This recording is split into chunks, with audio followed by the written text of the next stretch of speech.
అందరికీ praise the lord. ఈరోజు దేవుడు మనకిచ్చినటువంటి వాక్య భాగము యెషయా గ్రంథము 60వ అధ్యాయము 14వ వచనము. నిన్ను బాధించిన వారి సంతానపు వారు నీ ఎదుటికి వచ్చి సాగిలపడెదరు. నిన్ను తృణీకరించిన వారందరూ వచ్చి నీ పాదముల మీద పడెదరు. అయితే ఈ దినం మనకివ్వబడినటువంటి మాట మొదటి 2 లైన్లు, నిన్ను బాధించిన వారి సంతానపు వారు నీ ఎదుటికి వచ్చి సాగిలపడెదరు. ఇక్కడ మనం చూసినట్లయితే దేవుడి దినాన మనకి ఏమని వాగ్దానం చేస్తూ ఉన్నాడంటే, మనల్ని ఏ మాట చేత ఆదరిస్తూ ఉన్నాడంటే, ఒకవేళ నిన్ను ఎవరైనా బాధించి ఉండవచ్చు, నిన్ను ఎవరైనా ఇబ్బంది పెట్టి ఉండవచ్చు, నిన్నెవరైనా తిరస్కరించవచ్చు. అయితే వారి సంతానపు వారు ఏం చేస్తారంట, నీ ఎదుటికి వచ్చి సాగిలపడతారు అనేటువంటి మాటను, ఒక వాగ్దానంను దేవుడు అనుగ్రహిస్తున్నట్లుగా మనము దేవుని యొక్క వాక్యంలో చూడవచ్చు అనమాట. అయితే ఇక్కడ మనం చూసినట్లయితే ఈ సాగిలపడేటువంటి అనుభవం ఏంటి అనేది ఈ దినం మనము చూస్తాం. సాగిలపడడం అంటే ఏంటి, అసలు ఎందుకు మన దగ్గరికి వచ్చి వాళ్ళు సాగిలపడతారు అనేది మనం చూసినట్లయితే ఆదికాండము 17వ అధ్యాయము 3వ వచనంలో అబ్రహాము దేవుని ఎదుట సాగిలపడినట్లుగా అక్కడ మనము చూడవచ్చు. ఒకసారి ఆ యొక్క వచనాన్ని చూస్తాము. ఆదికాండము 17వ అధ్యాయము 3వ వచనం. అబ్రహాము సాగిలపడి ఉండగా, ఇక్కడ అబ్రహాము దేవుని ఎదుట సాగిలపడినట్లుగా మనము దేవుని యొక్క వాక్యంలో చూడవచ్చు. ఆయన దేవాతి దేవుడు, ఒక ఉన్నతమైనటువంటి అధికారిగా, ఉన్నతమైనటువంటి స్థానంలో ఉన్నటువంటి వాడు, సర్వశక్తి కలిగినటువంటి దేవుడు. తర్వాత ఆయన నిబంధనను నెరవేర్చేటువంటి దేవుడు, వాగ్దానములనిచ్చి నెరవేర్చేటువంటి దేవుడు. ఈ తర్వాత ఆయన పరిశుద్ధుడైనటువంటి దేవుడు. అలాంటి దేవుణ్ణి అబ్రహాం ఏం చేస్తూ ఉంటున్నాడంటే సాగిలపడుతూ ఉంటూ ఉన్నాడు. అయితే ఇక్కడ మనం చూసినటువంటి మనకిచ్చినటువంటి వచనంలో మనము దేవుళ్ళము కాదు మన ఎదుట సాగిలపడటానికి. అంటే ఇక్కడ అబ్రహాము సాగిలపడ్డాడు, తర్వాత దేవుని ఎదుట సాగిలపడ్డాడు కాబట్టి నేను కూడా దేవుణ్ణి, నా ఎదుట సాగిలపడతారని దేవుడు చెప్పారు కదా అన్నటువంటి ఆ యొక్క అనుభవం అక్కడ చెప్పటం లేదు. కానీ నీవు ఒక ఉన్నతమైనటువంటి వాడవుగా, నీవు ఒక అధికారిగా, నీవు ఇతరులకు మేలు చేసేటువంటి వాడవుగా, ఇతరులు నీ ఎదుటకు వచ్చి సాగిలపడేటువంటి ఆ యొక్క ఉన్నతమైనటువంటి వ్యక్తినిగా దేవుడు నిన్ను చేయబోతూ ఉన్నాడు అనేటువంటి మాట ఇక్కడ ఈ యొక్క సందర్భమును బట్టి మనము చూడవచ్చు. అబ్రహాముకి దేవుడు ఉన్నతమైనటువంటి వాడు, అబ్రహాముకి దేవుడు సర్వశక్తి కలిగినటువంటి వాడు. అందుకనే ఆయన సాగిలపడినట్లుగా ఇక్కడ చూడవచ్చు. అదేవిధంగా మన ఎదుట మనుషులు సాగిలపడాలంటే మనం కూడా వారికంటే ఒక ఉన్నతమైనటువంటి వారంగా, ఒక అధికారపూర్వకమైనటువంటి వారంగా, సహాయం చేసేటువంటి స్థానంలో ఉండేటువంటి వారంగా, వాగ్దానము చేయగలిగినటువంటి సామర్థ్యము కలిగినటువంటి వారంగా మనం ఉన్నప్పుడు మాత్రమే మనకు ఇతరులు సాగిలపడేటువంటి వారుగా ఉంటారు. అయితే మనం చూసినట్లయితే మనల్ని బాధించినటువంటి వారి సంతానపు వారు సాగిలపడతారు అనేటువంటి మాటను అక్కడ చూస్తామన్నమాట. ఒకప్పుడు మన స్థితిని బట్టి వాళ్ళు మనల్ని బాధింపవచ్చు. మన యొక్క పేదరికం అయితే కావచ్చు, ఏదైనా మన అనానుకూల పరిస్థితి అయితే కావచ్చు, మన అనారోగ్య పరిస్థితి అయితే కావచ్చు, మన పరిస్థితి బాలేనప్పుడు మనల్ని బాధించిన వారు అనేకులు ఉండవచ్చు. అయితే దేవుడు చెప్పేది ఏంటంటే, వారు నీ ఎదుటికి వచ్చి సాగిలపడే విధంగా, నిన్ను ఒక ఉన్నతమైనటువంటి దానిగా, నిన్ను ఇతరులకు ఉపయోగకరమైనటువంటి వాడవుగా నేను చేయబోతూ ఉన్నాను అనేటువంటి మాటను దేవుడి దినమున ఈ యొక్క వాక్యం ద్వారా ఈ సాగిలపడేటువంటి అనుభవాన్ని దేవుడు మనకు తెలియజేస్తూ ఉంటూ ఉన్నాడు. ఇంకా మనం చూసినట్లయితే 2వ విధానంలో ఎవరికి సాగిలపడతారు, ఒక ఉన్నతమైనటువంటి సర్వశక్తి కలిగినటువంటి దేవునికి అబ్రహాం ఇక్కడ సాగిలపడినట్లుగా మనము చూడవచ్చు. అయితే రెండవదిగా ఎవరికి సాగిలపడతారు అంటే చూసినట్లయితే ఆదికాండము 23వ అధ్యాయము 7వ వచనం 8వ వచనం మనం చూసినట్లయితే, అప్పుడు అబ్రహాము లేచి ఆ దేశపు ప్రజలైన హేతు కుమారులకు సాగిలపడి, తర్వాత కింది వచనంలో, నేను పాతిపెట్టుట మీకు ఇష్టమైతే నా మాట వినుడి. ఇదే అధ్యాయము 23వ అధ్యాయము 12వ వచనం చూసినట్లయితే, అప్పుడు అబ్రహాము ఆ దేశపు ప్రజల ఎదుట సాగిలపడి, సరే కాని నా మనవి ఆలకించుము. ఇక్కడ మనం చూసినట్లయితే ఈ 2 సందర్భాల్లో ఈ యొక్క అబ్రహాము మనుషుల ఎదుట సాగిలపడినట్లుగా మనము చూడవచ్చు. మొదటిగా హేతు కుమారుల ఎదుట సాగిలపడ్డాడు, తర్వాత ఆ యొక్క దేశపు యొక్క ప్రజల ఎదుట సాగిలపడ్డాడనమాట.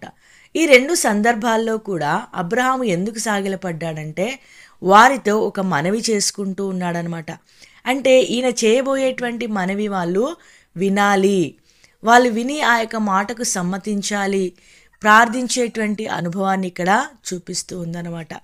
అయితే ఇక్కడ ఈ యొక్క సందర్భాన్ని బట్టి ఆ యొక్క సాగిలపడేటువంటి అనుభవాన్ని మన జీవితంలో మనం ఎలాగ తీసుకొనగలమంటే, ఎవరైతే మనల్ని బాధించారో వారి యొక్క సంతానపు వారు మన యొద్దకు వచ్చి మనవి చేస్తారు, మన యొద్దకు వచ్చి ప్రార్థిస్తారు, మన వల్ల వారికి ఏదో సహాయము పొందాలనేటువంటి ఆ యొక్క అవసరత వారికి కలిగే విధంగా దేవుడు చేస్తాడు అనేటువంటి మాటను దేవుడు ఇక్కడ మనకు తెలియజేస్తూ ఉంటూ ఉన్నాడు.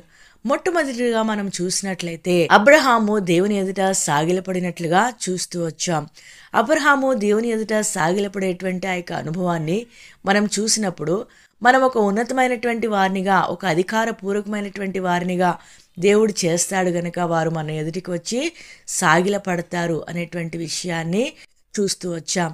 రెండవదిగా ఇక్కడ మనం చూసినట్లయితే మన ఎదుటికి వచ్చి వారు మనవి చేసుకొని విన్నపము చేసుకునేటువంటి ఆ యొక్క స్థానానికి దేవుడు నిన్ను నన్ను తీసుకొని పోతూ ఉన్నాడు అనేటువంటి విషయాన్ని ఈ దినమున మనకి జ్ఞాపకం చేస్తూ ఉంటూ ఉన్నాడు అనమాట. తర్వాత 3వ సందర్భాన్ని మనం చూసినట్లయితే ఆదికాండము 33వ అధ్యాయము 3వ వచనము, తర్వాత 6వ వచనం, 2 వచనాలలో ఇక్కడ సాగిలపడినటువంటి అనుభవాన్ని దేవుని యొక్క వాక్యంలో మనము చూస్తూ ఉన్నాం. తాను వారి ముందర వెలుచు తన సహోదరుని సమీపించు వరకు 7 మార్లు నేలను సాగిలపడెను. 6వ వచనము, అప్పుడు ఆ దాసీలును వారి పిల్లలను దగ్గరకు వచ్చి సాగిలపడిరి. ఇక్కడ వీళ్ళు ఎవరికి సాగిలపడుతూ ఉంటున్నారంటే ఏశావుకి సాగిలపడుతూ ఉంటున్నారు. ఎవరు సాగిలపడుతూ ఉన్నారంటే యాకోబు యొక్క దాసీలు, యాకోబు యొక్క పిల్లలు ఇక్కడ ఏశావుకు సాగిలపడినట్లుగా మనము చూడవచ్చు అనమాట. అయితే ఏశావుని గురించినటువంటి భయము యాకోబునకు కలిగి ఉన్నదనమాట. ఎందుకంటే ఏశావుని ఒక దినాన మోసం చేసి ఆ యొక్క ఇంటి నుండి పారిపోయినటువంటి వాడుగా యాకోబు ఉంటూ ఉన్నాడనమాట. అయితే ఇప్పుడు ఏమైందంటే తిరిగి ఆయన స్వదేశమునకు దేవుడు వెళ్ళమని చెప్పినప్పుడు తిరుగు ప్రయాణంలో తను ఉన్నప్పుడు ఏశావు 400 మందితో వస్తూ ఉన్నాడు అనేటువంటి వార్త విని ఈ యొక్క యాకోబుకి ఏమైందంటే భయం వేసిందనమాట. నన్ను చంపేస్తాడేమో, ఎందుకంటే ఒక దినాన నేను చేసినటువంటి ఆ యొక్క విషయం అతనికి గుర్తుందేమో, జ్ఞాపకం ఉంచుకొని నన్ను పగబట్టాడేమో, ఇంకా యొక్క పగ ఎక్కువ అవుతూ నన్ను సంపూర్ణంగా ఇప్పుడు నాశనం చేయడానికి వస్తూ ఉన్నాడేమో అనేటువంటి భయం అతనికి కలిగినప్పుడు ఏం చేశాడంటే 7 మార్లు సాగిలపడుతూ వచ్చినట్టుగా ఇక్కడ చూస్తూ ఉంటూ ఉన్నాం. అంటే ఎప్పుడైతే భయం కలుగుతుందో అప్పుడు సాగిలపడతాము అనేటువంటి సందర్భం, అనేటువంటి అనుభవం ఇక్కడ మనకు దేవుడు తెలియజేస్తూ ఉంటూ ఉన్నాడు. అంటే మనం చూసినట్లయితే మనల్ని బాధించినటువంటి వారి సంతానపు వారు మన ఎదుటికి వచ్చి సాగిలపడేటువంటి అనుభవం అక్కడ ఏంటంటే మనల్ని బట్టి వారు ఏమైపోతూ ఉంటారంటే భయపడే విధంగా దేవుడు చేస్తాడనమాట. మనల్ని చూస్తే వాళ్ళకి భయం అనమాట. అలాంటి పరిస్థితి, అలాంటి అనుభవాన్ని, అలాంటి వారినిగా దేవుడు మనల్ని చేయబోతూ ఉంటూ ఉన్నాడు. మన దగ్గరికి వాళ్ళు రావాలంటే భయపడుకుంటూ రావాలి. ఒకానొకప్పుడు వారు మనల్ని బాధించిన వారే, వారి పితరులైనటువంటి వారు, వారి తండ్రులైనటువంటి వారు మనల్ని బాధించిన వారే అయినప్పటికీ కూడా మనల్ని గూర్చినటువంటి భయము వారికి కలిగే విధంగా చేసి వారి సంతానపు వారిని మన ఎదుటికి వచ్చి సాగిలపడేటువంటి విధంగా చేస్తాడు అనేటువంటి విషయాన్ని దేవుడి దినాన మనకు తెలియజేస్తూ ఉంటూ ఉన్నాడు. మొట్టమొదటిగా మనల్ని ఒక ఉన్నతమైనటువంటి వారినిగా దేవుడు చేయబోతూ ఉంటూ ఉన్నాడు. రెండవదిగా మన యొద్దకు వచ్చి మనవులు చేసేటువంటి విధానంలో అటువంటి స్థానంలోనికి మనల్ని దేవుడు తీసుకొని పోబోతున్నాడు అనేటువంటి విషయాన్ని రెండవదిగా చూస్తూ ఉంటూ ఉన్నాం.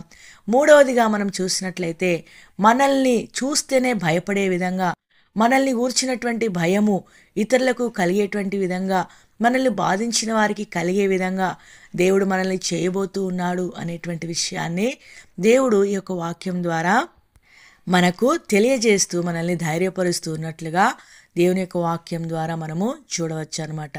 అయితే ఇంకొక అనుభవంని చూసుకొని మనము ముగించుకుందాం.